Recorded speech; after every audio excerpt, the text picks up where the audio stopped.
All right, I recently picked up this 2000 Bombardier DS650, and the only thing is it's not running perfectly right. It had a eBay or Amazon carburetor on it that you can get for 40 bucks. It was older, and so I got another one, same thing, Amazon $40 joint, and it just didn't, basically on low acceleration.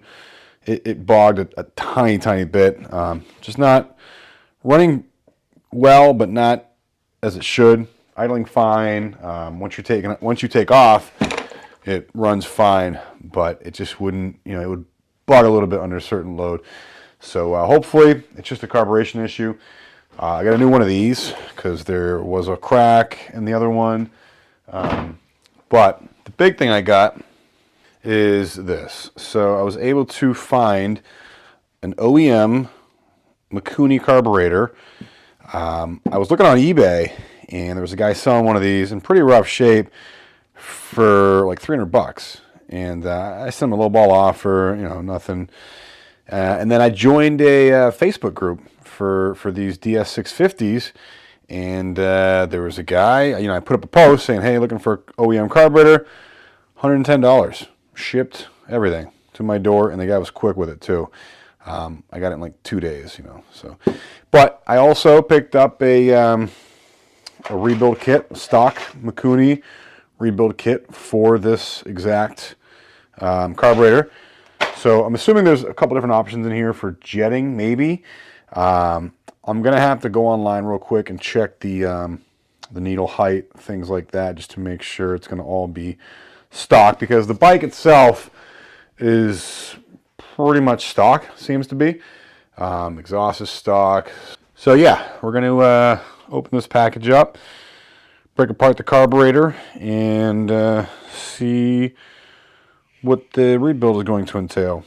I did spray this a couple hours ago with penetrant, just to kind of start, soaking all the screws and everything on the outside. These two top screws were hard to crack. They're a little, messed up. The bottom ones are worse. These things are kind of junk, but I'm pretty sure the kit comes with new screws. I think those screws are for the top and for the bottom.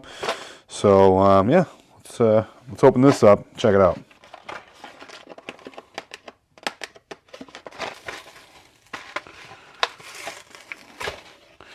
There's a lot to this carburetor. There's a lot of little pieces in here.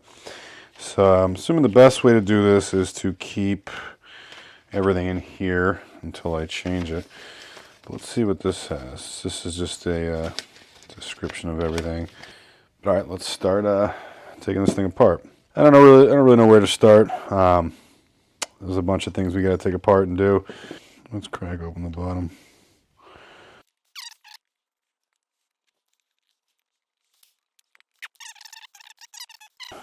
But let's open this up and see. So this seal here, not too bad. Looks pretty clean on the inside. Yeah, it doesn't look too bad actually. But we're gonna, change all this. Now this thing, this is a different design than usual. Usually there's a pin in here that slides in. This one is held in by an actual screw. Sometimes these pins are just loose, and when you put the cover back on the carburetor, that's what holds it in place. This is a little better of a design actually. But as you can see here, this is not where it should be. This is kind of, there we go. That wasn't in the right spot, but alright, we got that there. I don't know why they put this thing in a plastic housing like this, maybe so it won't dry out or whatever. But we gotta take this off to replace that. Alright, this one just slides right out. Oh look, the seal is actually this seal is actually bad. So I don't know if that would affect how it runs, but yeah, it's good. It's hard too. I don't know if it should be that hard. So we'll spray a little in there before we put the new one in. So this just sits in there, I guess, anyway. Oh, just also too, yeah, that's a nice soft rubber seal. So that seal is bad. All right, that's pressed in there. That's pretty good. Oh, we gotta turn this just a little bit so that the screw will hold this down.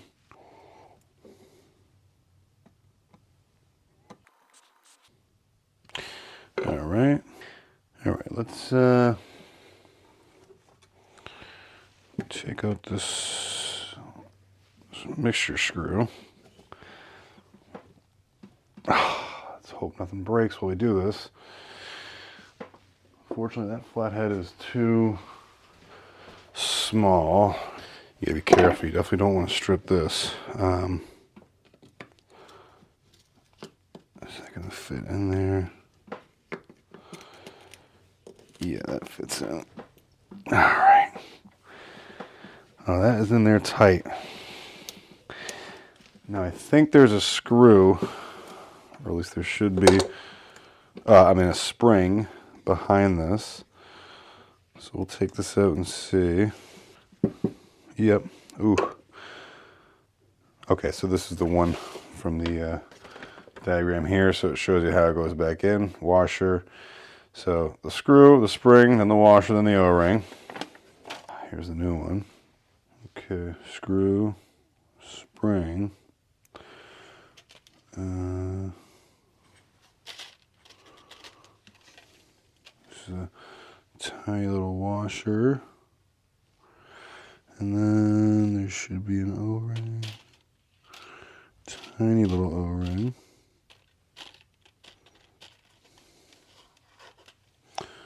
This looks like it. But we'll spray this out.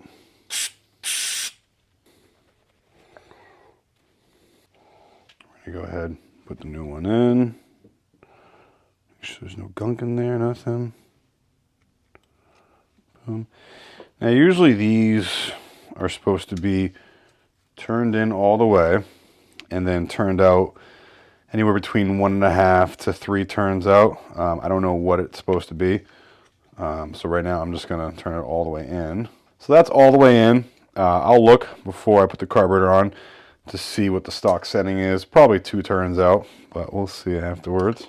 And then now we will look at the jets just to see if they're clean, and also take down what number jets they are in case we got to do some adjusting later on. We'll know what we're starting with. So this looks like there's 3 jets on this. I honestly don't know which ones.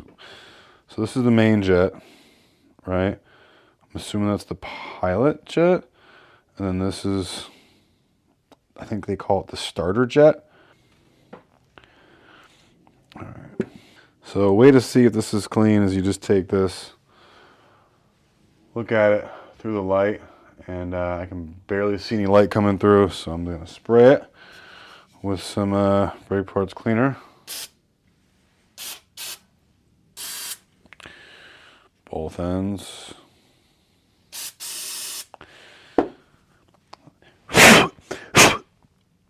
Blow it out, and then I'll see. Now for the light, it's better. Yeah, it's a lot clearer. Had some gunk in there. Again, I don't know how long this carburetor sat for, but now that is clean. So that one is a 40. You know what? Let's write it down just so we don't forget. Starter jet seems to be a 40. You get them just snug. You don't want to break these. So now let's take out the pilot jet.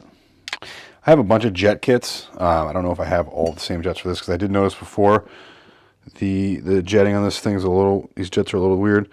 Now that looks like it says 45. Yeah, it looks like a 45.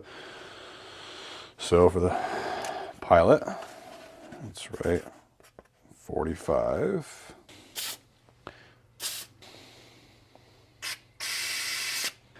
We'll put this one back in now. That's snug. All right, so now we're going to take out the main jet. I think this should be around a 160 or 165. This is a weird setup. It's got all these, this is loose around it. It's got this base one too, but just don't forget which way it goes. And this is, wow, this is a pretty big jet. You can see that big space.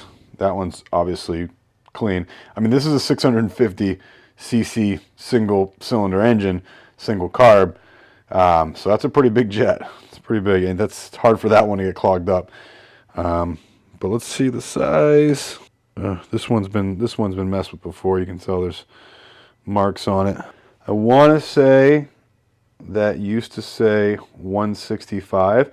Now, I think there might be a seal under this. The needle sits in there. So let's take this off real quick and see what it looks like under there. So we got this out. Yeah, it looks like there's a little bit of crud in there, so we'll spray that a little bit. Yeah, this washer or seal or whatever this is doesn't look super great. So that is, yeah, I'm pretty sure that was an O-ring at one point. Take the new O-ring, just carefully slide it on so we don't break it. I do have an O-ring kit that I keep, actually. Comes in very handy. I got this from Harbor Freight. Or actually, I got this one from Harbor Freight. Different, you know, assortment of O-rings. You know, pretty decent. I've used that before. It's come in handy. But then I got these standard metric O-ring kits. These are great. These are supposed to be decent. These are off Amazon. So if I ever mess up an O-ring, I should have the right one to replace it.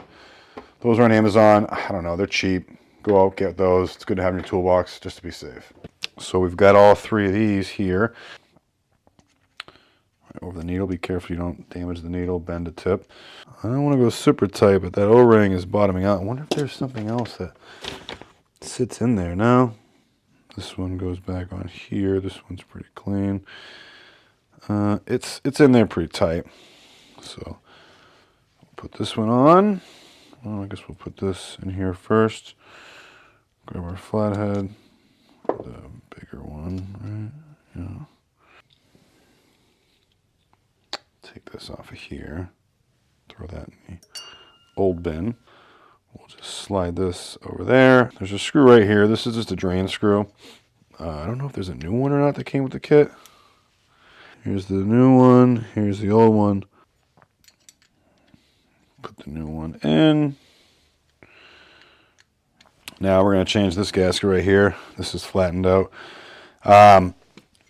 Sometimes these are a pain to get in, the new ones. They don't like sit in the way they should. So I'll use a little RTV sometimes or silicone just to kind of keep it in place. We'll take that off.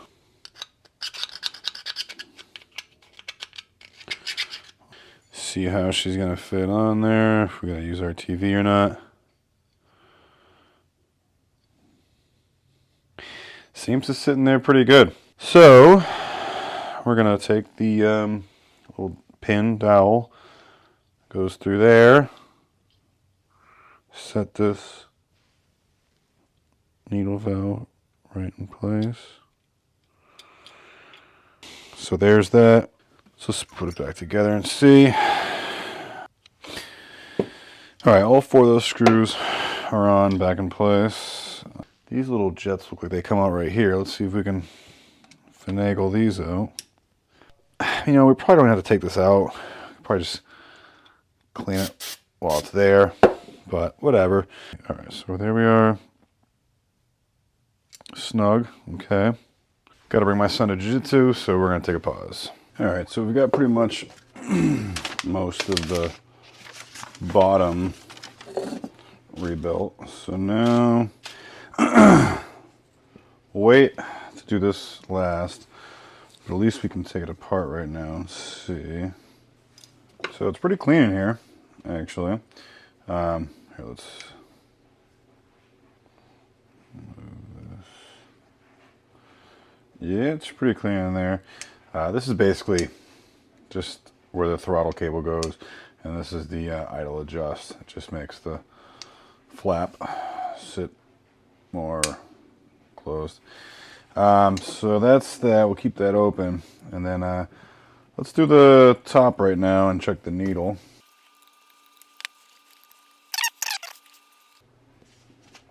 Right. So this spring stays in here. This is pretty, oh geez. Then these apparently are known to break on these carburetors. So let's take this out. Be careful to not damage any of this stuff. So this thing goes right in there. It looks like it might just click in. Let's see if this one pulls out.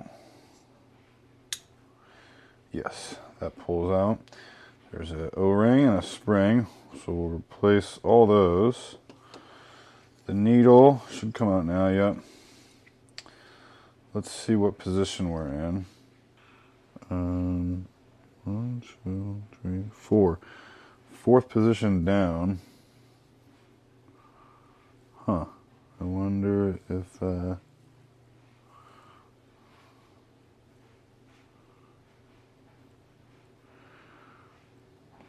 we should change that at all. So that needle position is all the way down. Let me look up real quick what it's supposed to be.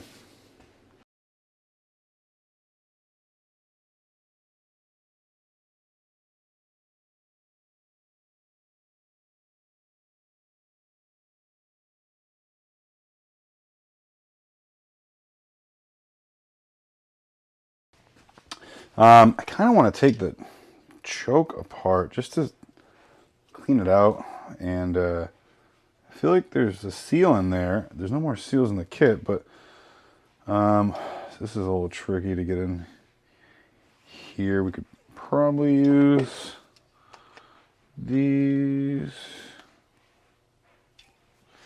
That was pretty easy. All right. So let's unscrew this carefully. I mean, there could be a spring in here. Yeah, there's a spring, but there's no choke rebuild kit in this thing. I don't know why it doesn't have a kit for the choke. I don't know, but I mean, it's clean.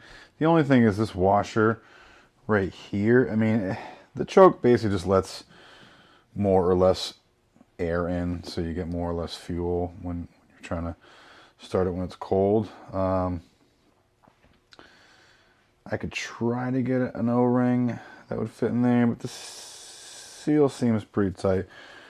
We're just gonna spray it off real quick. I mean, again, this is just air, so I'm not really worrying about that. Spray in there. All right, that's snug. Put that. That's back on there. Let's see. Choke on, choke off. But yeah, that's how you rebuild the carburetor for a DS650. This carburetor is actually a little more intricate than, you know, most like 2-stroke or 4-stroke carburetors. This is a 4-stroke machine, but it's got the accelerator pump. You know, it's got this weird air bladder thing on top. Pretty standard though. You know, you just take the jets out, make sure the jets are clean. That's the most important thing, and then anything else that might be damaged. But yeah, this carburetor's pretty clean looking. If you have any questions about the rebuild for this, you know, bike specifically, let me know. See, this whole piece would come off. Looks like there's a seal in there, but if they didn't include that in the kit, then it's probably not worth replacing or taking apart. But yeah, that's how you rebuild the carburetor on a DS650 from Bombardier or Can-Am, whatever it is. Any questions on this or on this bike, leave them down in the comments below. And this is part of the journey to rebuild or revamp, or, you know, just get running properly the DS650. I'm excited to get this thing running. It's starting to get a little cold up here in the Northeast, but I'll still be able to take this thing for a ride or two and see how she rips. But yeah, thanks for watching. And if you have any other questions about this bike or any tips or anything like that, please let me know. It's a pretty sweet quad, overly built. Everything is super solid on it. Just got to do a couple things here and there, and hopefully I can get it running. But yeah, thanks for watching.